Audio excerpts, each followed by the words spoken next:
आज आपण बनवत आहोत उपवासाची इन्स्टंट इडली।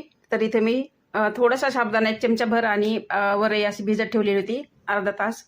तर त्याला मिक्सरमध्ये आपण थोडंसं भरडच अशी काढायची आणि त्यात थोडंसं 1 चमचा भर मी दही टाकलेलं आहे, चवीपुरतं मीठ आणि थोडासा खाण्याचा सोडा असं टाकून परत 10 मिनिटं मी झाकून ठेवलेलं आहे।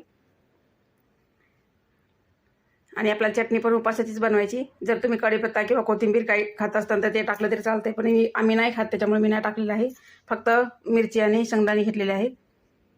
थोडंसं पाणी घालून परत एकदा आपण त्याला बारीक वाटून घेऊ।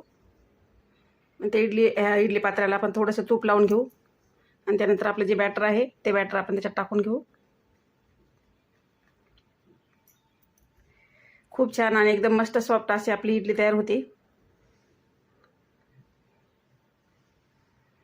आपली इडली तयार आहे बघा।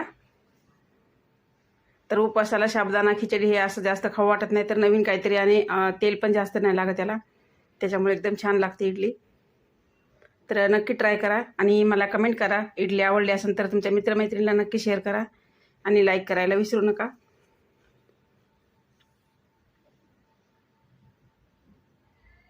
खूप छान झाली बघा, मस्त।